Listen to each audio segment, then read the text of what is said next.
الحمد لله نحمده ونستعينه ونستغفره ونؤمن به ونتوكل عليه ونعوذ بالله من شرور أنفسنا ومن سيئات أعمالنا من يهده الله فلا مضل له ومن يضلله فلا هادي له وأشهد أن لا إله إلا الله وحده لا شريك له وأشهد أن سيدنا وسندنا وحبيب ربنا ومولانا محمدا عبده ورسوله أرسله بالحق بشيرا ونذيرا وداعيا إلى الله بإذنه وسراجا منيرا أما بعد فقد قال الله تبارك وتعالى في كلامه المجيد وفي فرقانه الحميد أعوذ بالله من الشيطان الرجيم بسم الله الرحمن الرحيم أم يحسدون الناس على ما آتاهم الله من فضله صدق الله العظيم وقال رسول الله صلى الله عليه وسلم دب إليكم داء الأمم قبلكم الحسد والبغضاء هي الحالقة لا أقول تحلق الشعر ولكن تحلق الدين والذي نفسي بيده لا تدخلوا الجنة حتى تؤمنوا ولا تؤمنوا حتى تحابوا أفلا أنبئكم بما يثبت ذاكم لكم أفشوا السلام بينكم أو كما قال عليه الصلاة والسلام صلى الله على سيدنا ومولانا محمد وعلى آله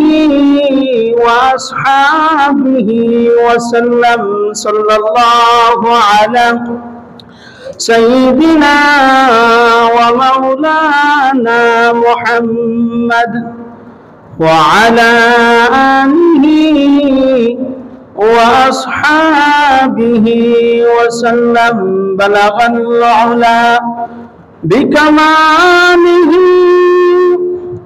كشف الدجى بجماله حسنت جميع خصاله صلوا عليه وآله لا إله ইল্লাল্লাহ লা ইলাহা ইল্লাল্লাহ লা ইলাহা ইল্লাল্লাহ লা ইলাহা ইল্লাল্লাহ লা ইলাহা ইল্লাল্লাহ মুহাম্মাদুর রাসূলুল্লাহ সাল্লাল্লাহু আলাইহি ওয়াসাল্লাম। আলহামদুলিল্লাহ, আল্লাহ পাক রব্বুল আলামিনের দরবারে অসংখ্য অগণিত শুকরিয়া যে রব্বে করিম আজকে আমাদেরকে পবিত্র জুমার দিন জুমার নামাজ আদায় করার উপলক্ষে রব্বে করিমের ঘরে এসে কিছু কথা বলার এবং শোনার তৌফিক দিয়েছেন। এজন্য হৃদয় উজাড় করে মন খুলে জুড়ে সুরে বলি আলহামদুলিল্লাহ। মুহতারাম হাজিরিন কিরাম, আপনারা অবগত আছেন গত জুমায় আমি আলোচনা করেছিলাম হিংসার কিছু ভয়াবহতা সম্পর্কে। আল্লাহ রাব্বুল আলামিন যদি আমাকে তৌফিক দান করেন, আজকে সেই হিংসার দ্বিতীয় পর্ব নিয়ে আলোচনা করব ইনশাআল্লাহ। আমার আলোচনার পূর্বে আমি আপনাদের কাছে দোয়া চাচ্ছি, রব্বে কারীম যেন আমি নালায়েকের জবান থেকে এমন কিছু কথা যেন বের করে দেয় যেই কথাগুলো আমার এবং আপনাদের হেদায়েতের মাধ্যম হয়ে যায়। সকলে বলেন আমিন। মুহতারাম হাজিরিন কিরাম, আমরা যারা সমঝদার বুঝদার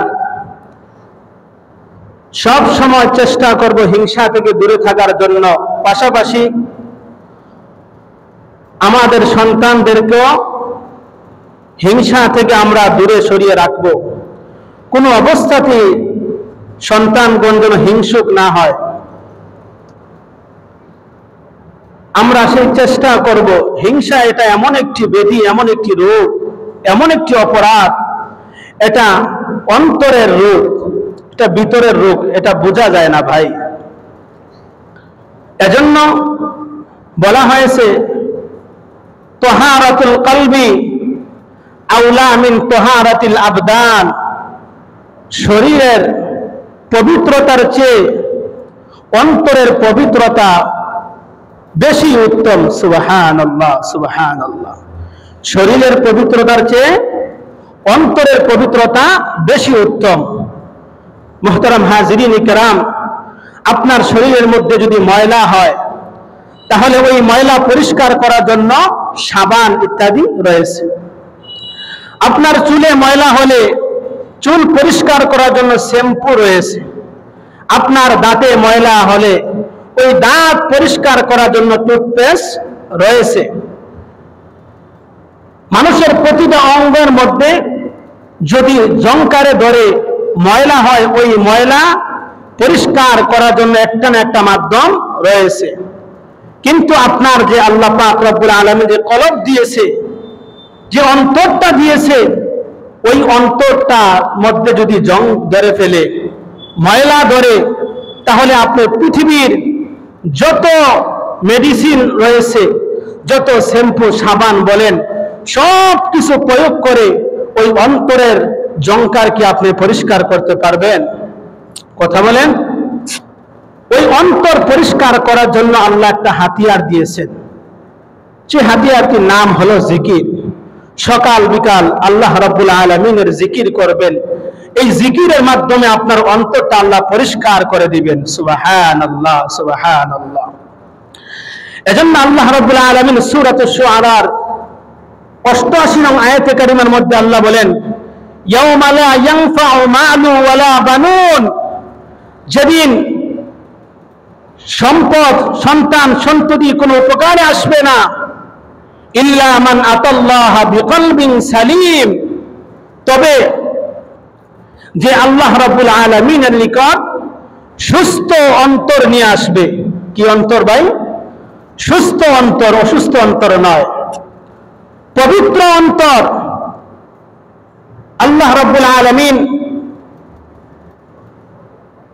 বান্দার চেহারার দিকে তাকান না, যে মানুষটা সুন্দর না কালো, সে লম্বা না বাট্টি, তার চেহারার ফেস কাটিং কেমন, আল্লাহ এই দিকে তাকান না।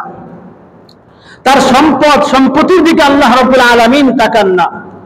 মুসলিম শরীফের বর্ণনা এসেছে, হযরত আবু হুরায়রা রাদিয়াল্লাহু আনহু থেকে হাদিস বর্ণিত, তিনি বলেন, قال رسول الله صلى الله عليه وسلم إن الله لا ينظر إلى صوركم وأموالكم ولكن ينظر إلى قلوبكم وأعمالكم। রাসূল আকরাম সাল্লাল্লাহু আলাইহি ওয়াসাল্লাম বলেন, আল্লাহ সুবহানাহু ওয়া তাআলা তোমাদের চেহারার দিকে নজর দেন না, দৃষ্টি দেন না, তোমাদের সম্পদ সম্পত্তির দিকে আল্লাহ পাক দৃষ্টি দেন না। আল্লাহ পাক যে তার দিকে দৃষ্টি দেন, ওয়ালাকিন ইয়ানজুরু ইলা কুলুবিকুম ওয়া আমালিকুম, তোমাদের অন্তর এবং তোমাদের আমলের দিকে আল্লাহ পাক দৃষ্টি দিয়ে থাকেন। সুবহানাল্লাহ, সুবহানাল্লাহ। ভাইরা আমার, আপনার সে অন্তরটা যদি পবিত্র হয়ে যায়, তাহলে আপনার পুরা দেহটাই পবিত্র হয়ে যাবে। লম্বা ঘটনা, লুকমান হাকিমের, উনি একজন কৃতদাস ছিলেন, একজন কাঠমিস্ত্রিও ছিলেন, কিন্তু আল্লাহ রাব্বুল আলামিন ওনাকে এত প্রজ্ঞা, এত জ্ঞান দিয়েছেন, এত হিকমত দিয়েছেন। লুকমান হাকিম তার সন্তানদেরকে যে উপদেশগুলো দিতেন, সেই উপদেশগুলো আল্লাহ সুবহানাহু ওয়া তাআলা কোরআনুল কারীমের মধ্যে আল্লাহ লিপিবদ্ধ করে দিয়েছেন। সুবহানাল্লাহ, সুবহানাল্লাহ। সে লুকমান হাকিম, ওনার মালিক একদিন ওনাকে বলল যে, তুমি আমার কৃতদাস, তোমাকে মানুষ এত জ্ঞানী গুণী মনে করে, দেখি তোমাকে একটি পরীক্ষার আমি করব। ওই যে তুমি বকরির পাল যে চড়াও, ওই বকরির পাল থেকে তুমি একটা বকরিকে জবাই করে তার দুইটা অংশ নিয়ে আসবে, দুইটা ভালো অংশ নিয়ে আসবে আমার কাছে। ওই বকরির মধ্যে যেই দুইটা ভালো টুকরা, এমন দুইটা টুকরা তুমি আমার কাছে নিয়ে আসবে। হযরত লুকমান হাকিম মালিকের আদেশ পালন করতে গিয়ে ওই বকরির পালের মধ্যে গিয়ে একটি বকরি জবাই করলেন। বকরি জবাই করার পর ওই বকরি থেকে দুইটা টুকরা নিয়ে আসলেন। একটি টুকরা হলো সেই অন্তর কলবটা নিয়ে আসলেন, আরেকটি টুকরা হলো তার জিহ্বাটা নিয়ে আসলেন। মালিকের নিকট যখন আসলেন, মালিক ডাক দিয়ে বলল, লুকমান, মানুষ তোমাকে এত জ্ঞানী গুণী মনে করে, তুমি সেই দুইটা টুকরা নিয়ে আসলে, এমন দুইটা টুকরা জিহ্বা তো কেউ খায়, কেউ খায় না। ওই বকরির মধ্যে তো কলিজা ছিল, তার সিনার গোশত ছিল, আরো ভালো ভালো জিনিস ছিল, কিন্তু এগুলো তুমি আনো নাই। তুমি কেন ওই তার তার কলবটা, জিহ্বাটা নিয়ে আসলা? আবার যাও, আবার গিয়ে আরেকটি বকরি জবাই করবে, আরেকটি বকরি জবাই করে এবার সবচেয়ে নিকৃষ্টতম দুইটি টুকরা তুমি নিয়ে আসো। এবারে লুকমান হাকিম মালিকের হুকুম পেয়ে আবার গেলেন, গিয়ে আমার বকরি জবাই করে আবার ওই আগের যেই দুই টুকরা এনেছিল, ওই দুই টুকরা আবার পুনরায় এনেছেন। মালিক ডাক দিয়ে বলল, লুকমান, প্রথমবার আমি বললাম দুইটা ভালো জিনিস আনার জন্য, দুইটা ভালো টুকরা আনার জন্য, তুমি একই জিনিস নিয়ে আসলাম। দ্বিতীয়বার বললাম যে দুইটা নিকৃষ্টতম দুইটা টুকরা নিয়ে আসো, তুমি আবার এই জিহ্বার কলবটাই নিয়ে আসলা। ব্যাপার কিরে লুকমান? লুকমান হাকিম ডাক দিয়ে বলল, মালিক আমার, মানুষের অন্তরের মধ্যে এমন দুইটা টুকরা রয়েছে, একটি হলো কলব, আরেকটি হলো জিহ্বা। যদি কোনো মানুষের এই দুইটি জিনিস যদি তার পরিশুদ্ধ হয়ে যায়, যদি ঠিক হয়ে যায়, তার পুরা দেহটাই ভালো হয়ে যায়। সুবহানাল্লাহ, সুবহানাল্লাহ। আরে মানুষের অন্তরের মধ্যে যে দুইটা জিনিস যদি খারাপ হয়ে যায়, তার অন্তর আর জিহ্বাটা যদি খারাপ হয়ে যায়, তার পুরা দেহটাই খারাপ হয়ে যায়। এজন্য আমি এই দুইটা জিনিস নিয়ে এসেছি। মানুষের অন্তরের মধ্যে আল্লাহ দুইটা জিনিস দিয়েছে, এই দুইটা জিনিস যদি ভালো হয়ে যায়, ওই মানুষটাও ভালো হয়ে যায়। আর এই দুইটা জিনিস যদি মন্দ হয়ে যায়, পুরা মানুষটাই খারাপ হয়ে যায়। আল্লাহু আকবার। ভাইয়েরা আমার, বন্ধুরা আমার, এজন্য আল্লাহ রাব্বুল আলামিন বান্দার চেহারার দিকে তাকান না, তার সম্পদের দিকে তাকান না, তার অন্তরের দিকে আল্লাহ তাকান, আর তার আমলের দিকে আল্লাহ পাক তাকান। সুবহানাল্লাহ, সুবহানাল্লাহ। তো এই হিংসা, এটা অন্তরের রূপ। এটা কিসের রূপ ভাই? অন্তরের রূপ। হিংসা কাকে বলে আমি গত জুমায় বিস্তারিতভাবে আলোচনা করেছি। এই হিংসা আসমানের মধ্যে সর্বপ্রথম সূচনা হয়েছে যে পাপ দিয়ে, সেটাও হিংসা, ইবলিসের হিংসা। কার হিংসা? ইবলিসের হিংসা। আল্লাহ পাক রব্বুল আলামিন সূরা বনী ইসরাঈলের 61 নং আয়াতে কারিমার মধ্যে আল্লাহ তাআলা বলেন, وَإِذْ قُلْنَا لِلْمَلَائِكَةِ اسْجُدُوا لِآدَمَ فَسَجَدُوا إِلَّا إِبْلِيسَ قَالَ أَأَسْجُدُ لِمَنْ خَلَقْتَ طِينًا। আল্লাহ রাব্বুল আলামিন ডাক দিয়ে বললেন, হাবিব আমার স্মরণ করুন, যখন আমি ফেরেশতাদেরকে বললাম যে আদমকে সিজদা করার জন্য, ফাসাজাদু, তারা সবাই সিজদা করলেন, ইল্লা ইবলিস, তবে ইবলিসকে ছাড়া। ইবলিস ছাড়া প্রত্যেক ফেরেশতাই সিজদা করেছেন, ইবলিস তো সিজদা করেন না, বরঞ্চ আল্লাহর হুকুমের অবাধ্যতা করে সে আল্লাহর হুকুমের বিরুদ্ধে যুক্তি দাঁড় করাইছে। সে আল্লাহর হুকুমের অবাধ্যতা হয়ে সে আরো যুক্তি দেয়। সে বলে, ক্বালা আসজুদু লিমান খালাকতা তিনা, যেই ব্যক্তিকে সিজদা করার জন্য আপনি বলেছেন, আপনি তো তাকে লিমান খালাকতা তিনা, আপনি তো তাকে কাদা মাটি দিয়ে সৃষ্টি করেছেন। নাউযুবিল্লাহ পড়বেন না। আল্লাহর যুক্তি, আল্লাহর সাথে সে যুক্তি দেওয়া আরম্ভ করলো। যাই হোক, ওই দিকে লম্বা ঘটনা। ইবলিস আদমের সাথে হিংসা করে আল্লাহর হুকুমের অবাধ্যতা করেছে। ওই পৃথিবীর সূচনা লগ্ন থেকেই সর্বপ্রথম যে পাপটা সংগঠিত হয়েছিল, সেটাও ছিল কি ভাই? হিংসা। এবার আসুন, দুনিয়ার মধ্যে সর্বপ্রথম যে মানব হত্যা করা হয়েছে, সেটাও ছিল হিংসার মূলক। এই দুনিয়াতে যখন আব্বাজান আদম আলাইহিস সালাতু ওয়াস সালাম এবং আম্মাজান হাওয়া আলাইহিস সালাতু ওয়াস সালামকে যখন আল্লাহ জান্নাত থেকে পৃথিবীতে পাঠিয়েছেন, তখন আম্মাজান হাওয়া আলাইহিস সালাতু ওয়াস সালামের গর্ভে জোড়া জোড়া সন্তান জন্মগ্রহণ করতেন। প্রতি গর্ভে এক জোড়া সন্তান জন্মগ্রহণ করতেন, একটা ছেলে একটা মেয়ে, একটা ছেলে একটা মেয়ে। কিন্তু ভাই বোনের মধ্যে তো বিবাহ আবদ্ধ হওয়া হারাম। কথা বলেন ঠিক কিনা? না, বিবাহ করা যায়, হারাম। কিন্তু তৎকালীন সময় হযরতে আদম আলাইহিস সালামের জমানায় আল্লাহ পাক রব্বুল আলামিন এটাকে হালাল করে দিয়েছেন যে তাদের সন্তান ছাড়া তার অন্য কোনো মানব পৃথিবীতে বসবাস করত না। তবে আল্লাহ পাক রব্বুল আলামিন শর্ত লাগিয়ে দিয়েছেন যে প্রথম গর্ভে যেই ভাই বোন জন্মগ্রহণ করবে, তারা পরস্পর পরস্পর ভাই বোন সাব্যস্ত হবে, তাদের মধ্যে বিবাহ সংগঠিত হবে না। দ্বিতীয় জোড়ায় যে ভাই বোন জন্মগ্রহণ করবে, প্রথম জোড়ার সাথে দ্বিতীয় জোড়ার বিবাহ সংগঠিত হবে। কিন্তু যেই জোড়ার মধ্যে ভাই বোন জন্মগ্রহণ করেছে, তারা পরস্পর ভাই বোন, আপন ভাই বোন হিসাবে গণ্য করা হবে, তাদের মধ্যে বিবাহ হবে না। কিন্তু কাবিলের সাথে, আদম আলাইহিস সালামের সন্তান কাবিলের সাথে যেই বোন জন্মগ্রহণ করেছে, তার নাম হলো আকলিমা। সে অত্যন্ত সুন্দরী ছিল, অত্যন্ত সুন্দরী। আর হাবিলের সাথে যেই বোন জন্মগ্রহণ করেছে, তার নাম ছিল লিউজা। সে একটু কালো ছিল, কুৎসি ছিল। যখন বিয়ের বয়স হয়ে গেল, বিয়ের যখন সময় হলো, আদম আলাইহিস সালাম তাদের বিবাহের ব্যবস্থা যখন করতে লাগলেন, তখন আল্লাহ পাক যেই বিধান দিয়েছেন, ওই বিধান অনুযায়ী লিউজার সাথে কাবিলের বিবাহ ঠিক করা হলো। কিন্তু কাবিল কোনোভাবেই সেটা মেনে নিতে পারতেছে না।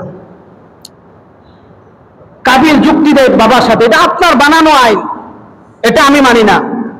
আল্লাহ পাক পছন্দ করেছেন বিদায় আমাদেরকে জোড়া জোড়া বানিয়ে দিয়েছেন, আমি পারবো না লিউজাকে বিবাহ করতে, আমি আমার জোড়ার বোনকে আমি বিবাহ করব। হযরত আদম আলাইহিস সালাম তখন সন্তানদের মাঝে মীমাংসা করার জন্য বলল, তোমরা কুরবানি করো, তোমরা কি করো? কুরবানি করো। ওইখান থেকে কুরবানিরও ইতিহাস শুরু হয়েছে, সূচনা হয়েছে। তোমরা কুরবানি করো, যার কুরবানি আল্লাহ রাব্বুল আলামিনের দরবারে কবুল হবে তার সাথেই আকলিমার বিবাহ হবে। সুবহানাল্লাহ, সুবহানাল্লাহ। তখনকার কুরবানি ছিল একটু ভিন্ন ধরনের, যে আসমান থেকে গায়েবী আগুন এসে যার কুরবানি জ্বালিয়ে দিবে, বর্ষ করে দিবে, তারটাই কবুল হবে, যারটা জ্বালাইবে না তারটা কবুল হবে না। হযরত হাবিল তিনি গবাদি পালতেন, গরু পালতেন, গরু বাছুর পালতেন। তিনি সুন্দর একটি দুম্বা আল্লাহর রাস্তায় কুরবানি করে রেখে আসলেন। আর কাবিল সে কৃষি ক্ষেত করত, সে কিছু পচা কিছু গম সরিষা নিয়ে সে কুরবানি করেছে। আসমান থেকে গায়েবী আগুন এসে হাবিলেরটাকে জ্বালিয়ে দিলেন। সুবহানাল্লাহ, সুবহানাল্লাহ। আল্লাহর বিধান আল্লাহ প্রমাণ করে দিলেন যে হাবিলের সাথে আকলিমারই বিবাহ হবে। এবার ওই কাবিলের অন্তরের মধ্যে আরো হিংসার আগুন ধরে গেল, সে আরো হিংসাত্ম হয়ে বলল, ক্বালা লা আকতুলান্নাক, সূরা মাইদার মধ্যে এসেছে, সে বলল ক্বালা লা আকতুলান্নাক, অবশ্যই আমি তোমাকে হত্যা করব। ক্বালা লা আকতুলান্নাক ক্বালা ইন্নামা ইয়াতাকাব্বালুল্লাহু মিনাল মুত্তাকিন লাইন বাসাত্তা ইলাইয়া ইয়াদাকা লিতাকতুলানি মা আনা বিবাসিদি ইয়াদিয়া ইলাইকা লিআকতুলাক ইন্নী আখাফুল্লাহ রাব্বাল আলামিন।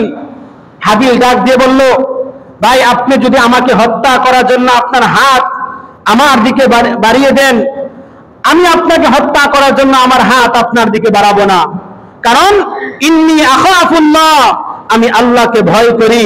ইন্নী আখাফুল্লাহ রাব্বাল আলামিন, যিনি সমস্ত জগতের প্রতিপালক। সুবহানাল্লাহ, সুবহানাল্লাহ। মুহতারাম হাজিরিন ইকরাম, সর্বশেষ কাবিল হাবিলকে হত্যা করেছে হিংসাত্মকভাবে। তো এই পৃথিবীর মধ্যে আদম সন্তান এর বংশ বিস্তার হওয়ার সময় যে সর্বপ্রথম যে পাপটা সংঘটিত হয়েছে, সূচনা হয়েছে, সেটাও ছিল কি ভাই? হিংসা। মুহতারাম হাজিরিন ইকরাম, হিংসা এটা নতুন কোনো রোগ নয়, নতুন কোনো অপরাধ নয়, এটা পূর্ববর্তী উম্মতদের বেদি ছিল। উম্মতদের বহু আদম সন্তান এই হিংসার কারণে ধ্বংস হয়ে গিয়েছে। আল্লাহ রাসূল সাল্লাল্লাহু আলাইহি ওয়াসাল্লাম বলেন, অচিরেই আমার উম্মতদের মধ্যে, আমার উম্মতের মাঝে অতীতের উম্মতের অনেক রোগ ব্যাধি স্পর্শ করবে। তোর মধ্যে একটি রোগ ব্যাধি হলো হিংসা বিদ্বেষ করা। একটি হলো কি ভাই? হিংসা বিদ্বেষ করা। অতীতের উম্মতদের রোগ ব্যাধি, তারা এই হিংসা করে করে তারা ধ্বংস হয়েছে, তারা বিনষ্ট হয়ে গিয়েছে। মুহতারাম হাজিরিন ইকরাম, এই হিংসার স্তর হলো চারটি। হিংসুকের হিংসার স্তর চারটি। এক নম্বর স্তর হলো হিংসুক ব্যক্তি এমন ভাবে হিংসা করবে যে আল্লাহ তাআলা ওই ব্যক্তিকে যে নিয়ামত দিয়েছে, ওই ব্যক্তির ভালো জিনিস, ভালোটা ধ্বংস হওয়ার কামনা করবে। সে নিজেও সেই নিয়ামত অর্জন করার কামনা করবে না, অর্জন করতে চাইবে না। সে কোটিপতি নিজেও হইতে চাইবে না, কিন্তু অন্য যে কোটিপতি, অন্য যে গাড়ি বাড়ি আছে, সেটার ধ্বংস হওয়ার কামনা করবে সে। এই হলো তার প্রথম স্তর। দ্বিতীয় স্তর হলো সে অন্যের ভালোটা সে ধ্বংস হওয়ার কামনা করবে, আর এই নিয়ামত সে নিজে অর্জন করার চেষ্টা করবে। যে অন্যের সম্পদ হলে, অন্যের সম্পদ আল্লাহ পাক দিলে দেখ, না দিলে নাই, আমার যাতে সম্পদ হয়, সেই চেষ্টা সবসময় করতে থাকে হিংসুক ভাবে। 3 নম্বর হিংসুকের স্তর হলো সে অন্য যেই নিয়ামত পেয়েছে সেও সেই নিয়ামত অর্জন করার কামনা করে, তবে যদি সেই নিয়ামত যদি না পায়, অন্যজনের সেই নিয়ামত ধ্বংস হওয়ার জন্য সেও কামনা করতে থাকে। 4 নম্বর স্তর হলো রূপকভাবে হিংসা, যেটাকে বলা হয় ঈর্ষা। এটা জায়েজ, শরীয়ত সম্মত। গত জুমায় আমি ঈর্ষার বিস্তারিতভাবে আলোচনা করেছি, ব্যাখ্যা দিয়েছি। ঈর্ষা করা জায়েজ আছে। হাদিস শরীফের মধ্যে এসেছে 2 ব্যাপারে ঈর্ষা করা জায়েজ। কয় ব্যাপারে? 2 ব্যাপারে ঈর্ষা করা জায়েজ। মুসলিম শরীফের হাদিস, হযরত আব্দুল্লাহ ইবনে ওমর রাদিয়াল্লাহু আনহু থেকে হাদিস বর্ণিত। তিনি বলেন, ক্বালা রাসূলুল্লাহ সাল্লাল্লাহু আলাইহি ওয়াসাল্লাম, লা তাহসাদু ইল্লা ফি ইসনাতাইন, লা রাজুলুন ইল্লা ফি ইসনাতাইন, রাজুলুন আতাহুল্লাহুল কুরআন ফাহুয়া ইয়াকুমু আনাআ আল-লাইলি ওয়া আনাআ আন-নাহার, ওয়া রাজুলুন আতাহুল্লাহু মালান ফাহুয়া ইউনফিকুহু আনাআ আল-লাইলি ওয়া আনাআ আন-নাহার। আল্লাহর নবী, বিশ্ব নবী, সরকারে দু জাহান নবী মুহাম্মদ আরবি সাল্লাল্লাহু আলাইহি ওয়াসাল্লাম বলেন, 2 ব্যাপারে ঈর্ষা করা জায়েজ। একটি হলো যাকে আল্লাহ সুবহানাহু ওয়া তাআলা কোরআনের জ্ঞান দিয়েছেন, কোরআন ধারণ করার মতো ক্ষমতা দিয়েছেন, কোরআন পড়ার মতো ক্ষমতা দিয়েছেন, তৌফিক দিয়েছেন, আর ওই ব্যক্তি দিনে রাতে ওই কোরআন দ্বারা আমল করে, রাতে নামাজ আদায় করে, দিনে রাতে কোরআন তেলাওয়াত করে, কোরআনের উপর আমল করে, ওই ব্যক্তির সাথে আপনি ঈর্ষা করতে পারবেন। আমার ওই ভাইটা সারাদিন কোরআন তেলাওয়াত করে, রাত্রি বেলা কোরআন নামাজের মধ্যে কোরআন তেলাওয়াত করে, আমি ওই ভাইয়ের মতো কোরআন তেলাওয়াত করব, রাত্রি বেলা নামাজ পড়ব। আল্লাহর রাসূল সাল্লাল্লাহু আলাইহি ওয়াসাল্লাম বলেন, আরেক শ্রেণীর লোক যাদের সাথে ঈর্ষা করতে পারবে, আল্লাহ পাক রব্বুল আলামিন যাদেরকে সম্পদ দিয়েছেন, যাদেরকে অর্থ দিয়েছেন, এবং ওই ব্যক্তি ওই সম্পদ থেকে দিনে রাতে আল্লাহর রাস্তায় শুধু খরচ করতে থাকে। সুবহানাল্লাহ। যাকে আল্লাহ সম্পদ দিয়েছে, আর ওই সম্পদ থেকে দিনে রাতে যে ব্যক্তি আল্লাহর রাস্তায় খরচ করে, ওই ব্যক্তির সাথে আপনি ঈর্ষা করতে পারবেন। মুহতারাম হাজরিন কিরাম, হিংসা এটা হিংসুকের দিনকে বিনাশ করে দেয়, তার সমস্ত আমলকে বরবাদ করে দেয়, হিংসুকের দিনকে মুন্ডন করে দেয় হিংসায়। তিরমিজি শরীফের বর্ণনায় এসেছে, হযরত জুবাইর ইবনে আওম রাদিয়াল্লাহু আনহু থেকে হাদিস বর্ণিত, ক্বালা রাসূলুল্লাহ সাল্লাল্লাহু আলাইহি ওয়াসাল্লাম, দাব্বা ইলাইকুম দাউল উমাম ক্বাবলাকুমুল হাসাদু ওয়াল বাগদাহু হিয়াল হালিকাতু। রাসূল আকরাম সাল্লাল্লাহু আলাইহি ওয়াসাল্লাম বলেন, আমার উম্মতের মধ্যে পূর্বের উম্মতের রূপ ব্যাধি এসে পৌঁছে গেছে, আর তা হলো হিংসা, বিদ্বেষ। ওয়াল বাগদাহু হিয়াল হালিকাতু, এটা এমন একটি ব্যাধি, এমন একটি রোগ যেটা মুন্ডন করে দেয়।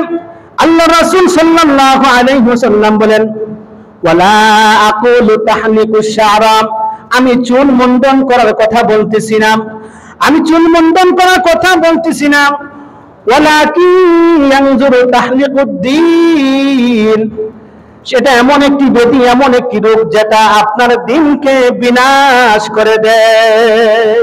নাউযুবিল্লাহ। এই হিংসা আপনার দিনকে, আপনার ধর্মকে বিনষ্ট করে দেয়। আল্লাহ পাক আমাদেরকে হিংসা থেকে বেঁচে থাকার তৌফিক দান করুন, সকলে বলেন আমিন। মুহতারাম হাজিরিন কিরাম, এরপর আল্লাহ রাসূল বলেন, ওয়াল্লাযী নাফসি বিয়াদিহি, যেই সত্তার হাতে আমার প্রাণ, ওই সত্তার শপথ খেয়ে আমি বলতেছি, ওই সত্তার শপথ, লা তাদখুলুল জান্নাতা হাত্তা তুমিনু, যতক্ষণ পর্যন্ত তোমরা ঈমান আনবে না, ততক্ষণ পর্যন্ত তোমরা জান্নাতে প্রবেশ করতে পারবে না। ওয়ালা তুমিনু হাত্তা তাহাব্বু, আর যতক্ষণ পর্যন্ত তোমরা একে অপরের প্রতি ভালোবাসা সৃষ্টি না হবে, ভালোবাসা না হবে, ততক্ষণ তোমরা পরিপূর্ণ মুমিন হতে পারবে না। আফালা উনাব্বিউকুম বিমা ইউসাব্বিতু যাকুম, আমি কি তোমাদেরকে সেই ভালোবাসা কিভাবে হবে এটাকে আমি তোমাদেরকে বলে দেই। আল্লাহ রাসূল বলেন, আমি তোমাদেরকে বলে দিচ্ছি কিভাবে তোমাদের পরস্পরের মধ্যে ভালোবাসা সৃষ্টি হবে। লাকুম আফসুস সালাম বাইনাকুম, তোমরা একে অপরের প্রতি সালাম প্রচার করাও। সুবহানাল্লাহ, সালামের প্রচার ঘটাও। তুমি যদি মনে করো তোমার পাশের ভাই, তোমার প্রতিবেশী তোমার প্রতি হিংসা করে, তাকে পাইলে আপনি সালাম দেন, দেখবেন একদিন দুই দিন তার অন্তর থেকে হিংসা দূর হয়ে আপনার প্রতি ভালোবাসা সৃষ্টি হয়ে যাবে। সুবহানাল্লাহ, সুবহানাল্লাহ। মুহতারাম হাজিরিন কিরাম, এই হিংসা হিংসুকের সকল আমলকে বরবাদ করে দেয়। আবু দাউদ শরীফের বর্ণনা এসেছে, আন আবি হুরায়রা রাদিয়াল্লাহু আনহু قال قال رسول الله صلى الله عليه وسلم إياكم والحسد فإن الحسد يأكل الحسنات كما تأكل النار الحطب। আল্লাহ রাসূল সাল্লাল্লাহু আলাইহি ওয়াসাল্লাম বলেন, তোমরা হিংসা থেকে বেঁচে থাকো, অবশ্যই তোমরা হিংসা থেকে বেঁচে থাকো। কারণ এটা আগুন যেভাবে শুকনা কাঠ আর গাছকে যেভাবে ধ্বংস করে দেয়, গিলে ফেলে, গ্রাস করে ফেলেন, ঠিক তদ্রূপভাবে হিংসা হিংসুকের অন্তরটাকে ধ্বংস করে দেয়, গ্রাস করে দেয়, তার সমস্ত আমলগুলোকে বরবাদ করে দেয়। মুহতারাম হাজিরিন কিরাম, এই সামান্য হিংসার কারণে আপনার আমলগুলো বরবাদ হয়ে যায়, আমরা বুঝতেও পারি না কিভাবে আমাদের আমলগুলো ধ্বংস হয়ে যায়। ভাই, এজন্য হিংসা করা যাবে না। শুধু তাই নয়, হিংসা আপনি যে আমলগুলো করতেছেন, ওই আমলগুলো, ওই নেকিগুলোর নূর নিভিয়ে দেয়, নেকিগুলোর নূর আলোকে নিভিয়ে দেয়। আবু দাউদ শরীফের বর্ণনা এসেছে, হযরত আনাস ইবনে মালিক রাদিয়াল্লাহু আনহু থেকে হাদিস বর্ণিত, তিনি বলেন, قال رسول الله صلى الله عليه وسلم إن الله يطفئ نور الحسنات। আল্লাহ রাসূল সাল্লাল্লাহু আলাইহি ওয়াসাল্লাম বলেন, নিশ্চয়ই হিংসা আমল সমূহের নূর এবং আলোকে নিভিয়ে দেয়। নাউযুবিল্লাহ, আপনার যে আমলের স্বাদ রয়েছে, ওই স্বাদকে নষ্ট করে দেয় হিংসা। ভাই, শুধু তাই নয় ভাই, যার অন্তরের মধ্যে হিংসা থাকবে তার অন্তরের মধ্যে ঈমান থাকবে না। হিংসুকের অন্তরের মধ্যে ঈমান থাকে না, পরিপূর্ণ ঈমান থাকে না। আল্লাহ রাসূল সাল্লাল্লাহু আলাইহি ওয়াসাল্লাম বলেন, নাসাই শরীফের বর্ণনা এসেছে, রাসূলুল্লাহ সাল্লাল্লাহু আলাইহি ওয়াসাল্লাম বলেন, যেই বান্দার অন্তরের মধ্যে হিংসা থাকে, তার অন্তরের মধ্যে যে বান্দার, আল্লাহ রাসূল সাল্লাল্লাহু আলাইহি ওয়াসাল্লাম বলেন, লা ইয়াজতামিআনি ফি কলবি আবদুল ঈমান ওয়াল হাসাদ। কখনো কোনো বান্দার অন্তরের মধ্যে হিংসা আর ঈমান একত্র হতে পারে না। হয়তো আপনার অন্তরের মধ্যে ঈমান থাকবে, আর না হয় আপনার অন্তরের মধ্যে হিংসা থাকবে। ঈমানদারের অন্তরের মধ্যে হিংসা থাকতে পারে না, আর হিংসুকের অন্তরের মধ্যে ঈমান থাকতে পারে না। হিংসুক কখনো ঈমানদার হতে পারে না, আর ঈমানদার কখনো হিংসুক হতে পারে না। মুহতারাম হাজিরিন কিরাম, রাসূলুল্লাহ সাল্লাল্লাহু আলাইহি ওয়াসাল্লাম আরেক হাদিসের মধ্যে বলেন, ইয়াকুম ওয়াসুআযাতাল বাইতি ফাইন্নাহাল হালিকাতু। তোমরা হিংসা বিদ্বেষ থেকে তোমরা বেঁচে থাকো, তোমরা বিরত থাকো, কারণ এটা তোমাদের দ্বীনকে, তোমাদের আমলগুলোকে মুন্ডন করে দেয়, হালাক করে দেয়, ধ্বংস করে দেয়। পরস্পর আমরা হিংসা থেকে বেঁচে থাকতে হবে। এক ভাই আরেক ভাইয়ের ভাই হয়ে চলতে হবে, পরস্পর ভাই ভাই হয়ে চলতে হবে। আমরা সকলে আল্লাহর বান্দা, আমরা এক মুসলমান আরেক মুসলমানের সাথে কখনো হিংসা করতে পারে না। মুসলমানের সাথে হিংসা করা হারাম, এটা গুনাহে কবিরা। আল্লাহ রাসূল সাল্লাল্লাহু আলাইহি ওয়াসাল্লাম যেখানে না শব্দ তারা সম্বোধন করেছে, যেই ব্যাপারে ওই বিষয়টা উম্মতের জন্য হারাম হয়ে যায়। রাসূলুল্লাহ সাল্লাল্লাহু আলাইহি ওয়াসাল্লাম হাদিসের মধ্যে এসে, তিরমিজি শরীফের হাদিস, আনাস ইবনে মালিক রাদিয়াল্লাহু আনহু থেকে হাদিস বর্ণিত, তিনি বলেন, قال رسول الله صلى الله عليه وسلم لا تقاطعوا ولا تدابروا لا تقاطعوا ولا تدابروا ولا تباغضوا ولا تحاسدوا وقولوا عباد الله إخوانا। আল্লাহ রাসূল সাল্লাল্লাহু আলাইহি ওয়াসাল্লাম বলেন, তোমরা পরস্পর একে অপর থেকে বিচ্ছিন্ন হয় না, পরস্পর একে অপর থেকে বিচ্ছিন্ন হয় না, একজন আরেকজনের পিছনে লেগে থেকে না শুধু তার দোষগুলো লুকানোর জন্য। এমন মানুষ আছে না সমাজের মধ্যে, নিজের দোষের কোনো খবর নাই, নিজের নামাজের কোনো খবর নাই, অন্যের নামাজ নিয়ে, অন্যের ইবাদত নিয়ে শুধু সে লিপ্ত থাকে। এমন মানুষ আছে না ভাই সমাজের মধ্যে? অন্যের দোষ নিয়ে তুমি খোঁজাখুঁজি করো না, তুমি পারলে তার সামনাসামনি হয়ে তাকে সংশোধন করে দাও। আরেকজনের মান সম্মান খাটো করার জন্য তুমি কেন আরেকজনের কাছে এটা বলে বেড়াইবা ভাই? এজন্য আল্লাহ রাসূল বলেন, তোমরা পরস্পরে বিচ্ছিন্ন হয় না, একে অন্যের পিছনে তোমরা লেগে থেকো না। ওয়ালা তাহাসাদু, একে অপরের সাথে তোমরা হিংসা বিদ্বেষ করবে না। ওয়াকুনু ইবাদাল্লাহি ইখওয়ানান, তোমরা আল্লাহ তাআলার বান্দা এবং তোমরা আল্লাহ তাআলার বান্দা হয়ে যাও, একে অপরের ভাই ভাই হয়ে যাও। সুবহানাল্লাহ। হাদিস শরীফের মধ্যে এসেছে, আল মুসলিমু মান সালিমাল মুসলিমুনা মিন লিসানিহি ওয়া ইয়াদিহি, প্রকৃত মুসলমান তখনই এক মুসলমান হবে যখন তার হাত এবং জবান থেকে অন্য মুসলমান নিরাপদ থাকবে। মান সাতারা মুসলিমান সাতারাহুল্লাহু ইয়াউমাল কিয়ামাহ, যে মুসলমান তার অন্য মুসলমান ভাইয়ের দোষগুলো দেখে রাখবে, কিয়ামতের দিন আল্লাহ পাক ওই ব্যক্তির দোষগুলো আল্লাহ দেখে রাখবেন। সুবহানাল্লাহ, সুবহানাল্লাহ।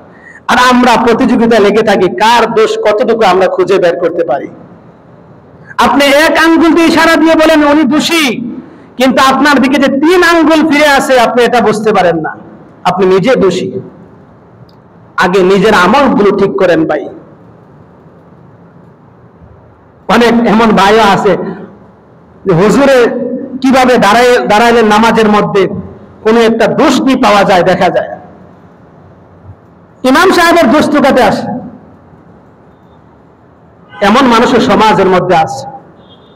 তাকে আমি কাউকে কষ্ট দেওয়ার জন্য কথাগুলো বলতেছি না, আমি ইসলামের জন্য কথাগুলো বলতেছি। ভাই নিজে নিজে ইসলাম হয়ে যান। কত ওয়াজ নসিহত হইতেছে, মানুষ শুধু ইসলাম না হয়ে খালি পিছলা হইতেছে। আল্লাহ পাক আমাদেরকে বোঝার তৌফিক দান করুন, সকলে বলেন আমিন।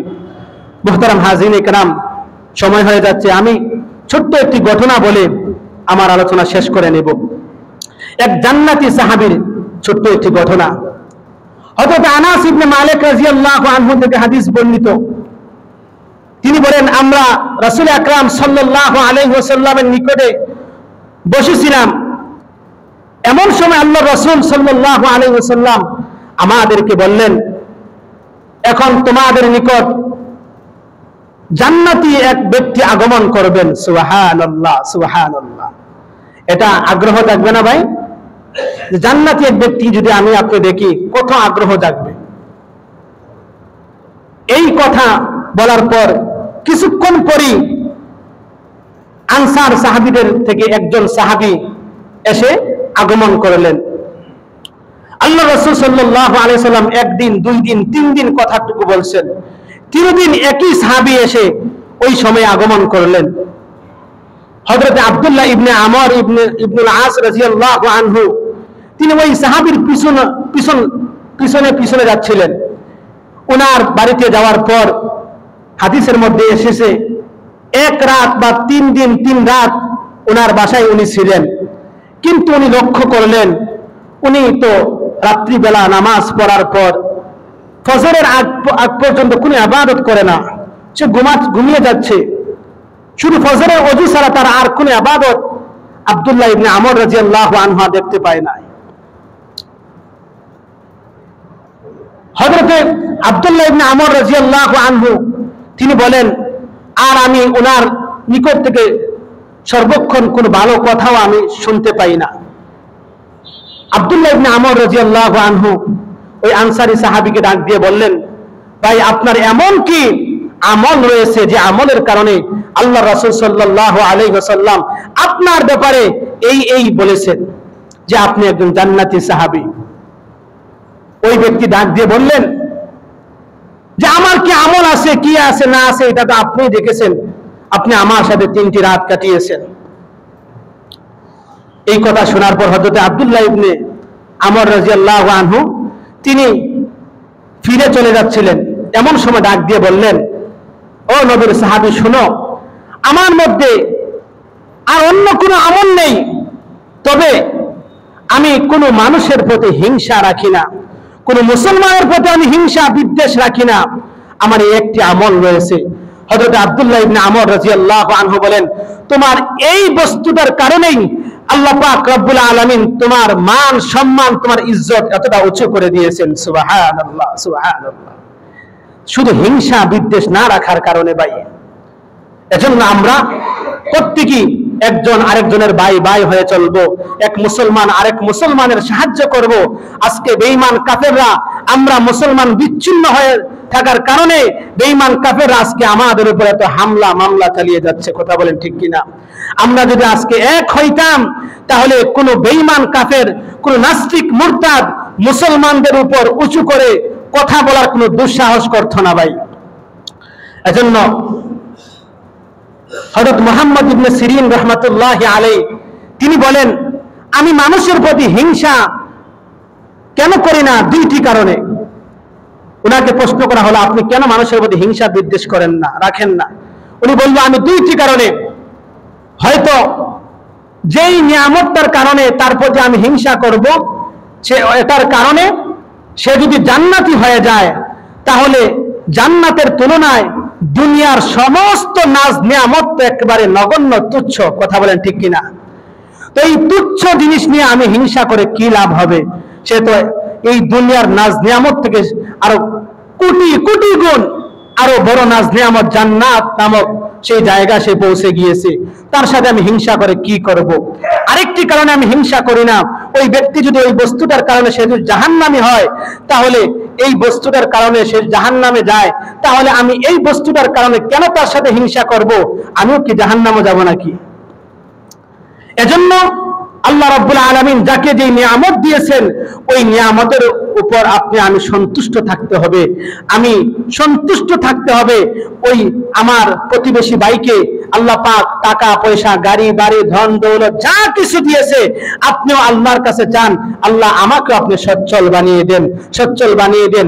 এরপরও যদি আল্লাহ পাক আপনাকে সচ্ছল না বানায়, আপনি যদি গরিবও থাকেন আর আপনি যদি সঠিকভাবে চলতে পারেন, আল্লাহর হুকুম আহকাম মেনে যদি চলতে পারেন, তাহলে ওই দলির 500 বছর পূর্বে আল্লাহ রাসূল বলে দিয়ে গেছেন ওই গরিব জান্নাতে প্রবেশ করবে। সুবহানাল্লাহ সুবহানাল্লাহ। এজন্য মুসলমান ভাইয়েরা আমার, আমরা একে অপরের প্রতি আমরা ভালোবাসা, আমরা বুক খুলে দেব, আমাদের ভালোবাসা দিয়ে আমরা একে অপরকে আমরা আপন করে নিব। হিংসা বিদ্বেষ দ্বারা আমরা একে অপরকে দূরে সরিয়ে রাখবো না, পারবো না ভাই ইনশাআল্লাহ। আল্লাহ পাক রব্বুল আলামিন আমাদের প্রত্যেককে হিংসা বিদ্বেষ থেকে বাঁচিয়ে যেন আমরা হিংসা মুক্ত আমল নিয়ে যেন আমরা দুনিয়া থেকে বিদায় নিতে পারি, সেই তৌফিক যেন আল্লাহ পাক আমাদেরকে দান করেন। সকলে বলেন আমিন সুম্মা আমিন। ওয়া আখিরু দাওয়ানা আলহামদুলিল্লাহি রাব্বিল আলামিন। যারা সুন্নাত পড়েন নাই সুন্নাত পড়ে নিন।